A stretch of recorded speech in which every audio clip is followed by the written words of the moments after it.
WGAL News 8 Today starts now. It is 6 o'clock on this Thursday. This is a live look from our Lancaster Skycam and an active day weather-wise, both in the morning and in the evening. So we have Christine to break that down for us. Good morning, I'm Matt Barcaro. I'm Caitlin Smith. Let's go right over to Christine. We've been tracking the possibility of fog overnight, and the reason why we're giving some alarm bells to this is because temperatures are well below freezing. So freezing fog is an actual weather phenomenon, and it could make some roads slick. But right now I'm still seeing some pretty good visibility. I've noticed visibility dropping in Lancaster County down to 4 miles. Optimal visibility would be 10, so that kind of gives you an idea of what you're looking at this morning. I'll continue to monitor the chance for some fog forming up. If it does, it will likely impact the morning commute and could linger until late morning. But boy, look at these temperatures. Certainly cold out there. 22 in Lancaster, 18 in York, 24 degrees in Harrisburg. Our 12-hour forecast today calls for that potential areas of fog, but after that, we should see increasing and thickening clouds toward evening. If you want to get out for a walk this afternoon, do anything outdoors,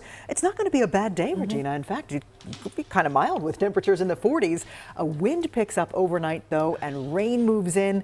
We have a wind advisory overnight. We could have some gusts of 50 miles per hour. Yikes. So we're going to talk about that for tonight's forecast coming up. Definitely do all your preparations beforehand. Watch those Christmas decorations, too. Absolutely. All right, Christine, thank you. And it's 6:02 on your Thursday morning. Good morning, everybody, and hopefully you're having a great morning. One more day till the weekend and, a few days till the holiday. It's going to be an exciting one. Right now, across the Susquehanna Valley, majority of the county is looking good. We do have our first crash of the morning. This is in Lancaster County in East Lampeter Township, Route 30 westbound at Route 340. Right now, it looks like traffic is flowing fine in the area there. Manheim Township looking good. Route 283 and 30, the interchange there, busy on this Thursday. And we also wanted to show you a different vantage point here of Lancaster County, 283 at Route 743 at Hershey Elizabethtown exit. You can see traffic flowing just fine. Some drive times for you if you're headed out of Lancaster to Harrisburg, 32 minutes there, just under a 40-minute drive to Lebanon. We'll have another update in 5 minutes.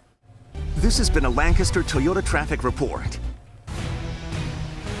Breaking overnight, we are now learning more about what led to that hours-long standoff between police and a man in Adams County. That standoff now over. News 8's Gabrielle Thomas joining us live from East Berlin with what all happened there last night. Gabrielle? Good morning, Matt and Caitlin. Well, shortly after 3:30 yesterday afternoon, police swarmed this area attempting to get a man out of the home. His name is Matthew Miller. You can see that home behind me here on King. Now, police say he re-entered a relative's home after being told he could not come back, and News 8 was on the ground when it all happened. Take a look at this video. You can see the suspect, Matthew Miller, who was inside the home walking out with his hands up after police attempted to get him outside multiple times. Now, according to state police, Miller entered a family member's home that he'd been staying at, but was asked to leave earlier that day. Now, police say after being told he wasn't allowed to return, Miller continuously tried to re-enter the home through the front door before getting inside through the basement window. The relative inside the home left with her children and called for help, which eventually led to a standoff between Miller and the police. Miller was then taken into custody. We spoke with residents who say activity like this is unusual for this area. We live in this town, we raise our kids in this town, I work in this town, so of course there's going to be cause for concern, but with this many police officers and this much response, I feel safe.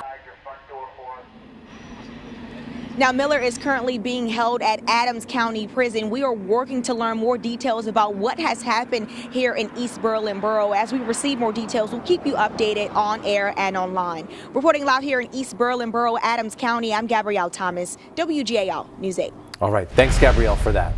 Happening today in Cumberland County, the DA is set to hold a news conference to address a deadly shooting that happened more than 5 years ago in Carlisle.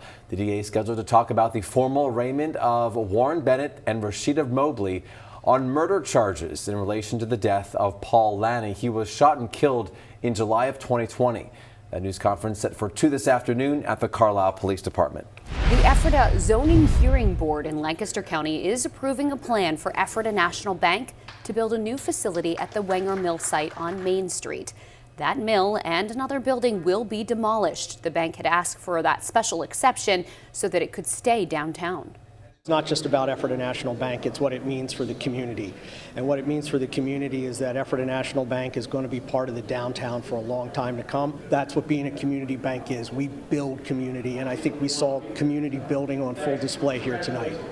Members of the Historic Preservation Trust of Lancaster County also spoke at that meeting last night opposing that plan to demolish the mill. A Harrisburg City Council spokesperson says that multiple options are being considered now after a wall at the Broad Street Market's brick building collapsed on Monday. This is a live look outside the market where that wall was standing. Market and city officials say that engineers inspected the building yesterday. They haven't released their findings to the public yet. The rebuild of the brick building was originally set to be finished in May of 2027, but that timeline now a little uncertain as city and market leaders explore what to do there at that site. The city spokesperson says that one option is to knock the building down, but says that they are considering other options as well, and they're not ready to discuss all of them with the public. The Broad Street Market Alliance said that it is waiting the engineer's review of the building before moving forward. A Lancaster County man will now spend at least 41 years in prison for sexually assaulting 2 young children in the late 1990s and then to have been found with child pornography. The Lancaster County District Attorney's Office says 56-year-old Eric Dorward was found guilty of sexually assaulting a girl and a boy in 1997. Investigators say he was found guilty of 16 charges following a trial in September and say that he was sentenced yesterday to 41 to 85 years in prison. The DA's office says investigators searched his home and found 1,600 pictures of child pornography on his cell phone and laptops. A Lancaster County man charged after Manheim Borough Police say he had child sexual abuse material. According to court documents, Michael Crespo, who's 22, was charged on Tuesday after police say he admitted to them in November that he created social media and email accounts to get sexual abuse material. Crespo, though, has been missing since November 20th. He was last seen in Raffo Township. A York man is facing several charges, including attempted homicide for what police are calling a crime spree. Police say 44-year-old Clyde Faw targeted 4 businesses several times, dating back to October 20th. Police say in one case, he stabbed a worker repeatedly. They say in the other cases, he threatened workers with a gun. Police say they arrested him following a robbery on North Queen Street. Lancaster police say they're looking for this person you see in this picture on the bike, who they say stole a package right after it was delivered. Police say this happened last Thursday on High Street. They say that man was then seen making his way toward East King Street. Anyone with information, you see that number there on your screen to call.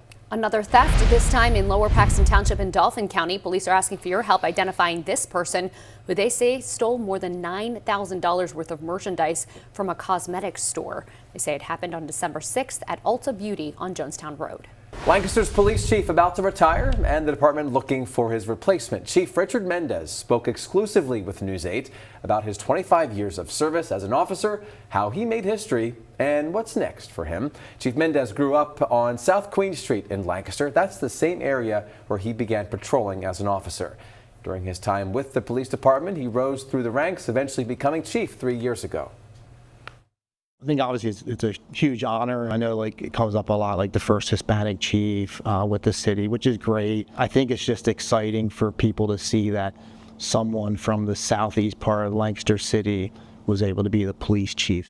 News 8's Sarah Metz sat down with the chief for this interview. You can watch the whole thing on our website, WGAL.com. All right, good news, bad news when it comes to Powerball. If you were hoping to win that grand prize, you're out of luck. But there's still a chance for you. Yeah, no one matched all of the numbers that would have given them that big jackpot. So the money continues to rise, now up to $1.5 billion. But let's show you the winning numbers from the last drawing in case you got some of the money there. The Powerball numbers were 25, 66, 33, 53, 62, and the Powerball was 17. Now, again, no big jackpot winner, but someone from Pennsylvania did win $1 million. The jackpot for Saturday night's drawing now, as we said, over $1 billion, $1.5 billion actually, and that would make it the 5th largest jackpot in Powerball history. If somebody wins it, maybe it will just continue to grow. Yes, how high will it go? We shall see.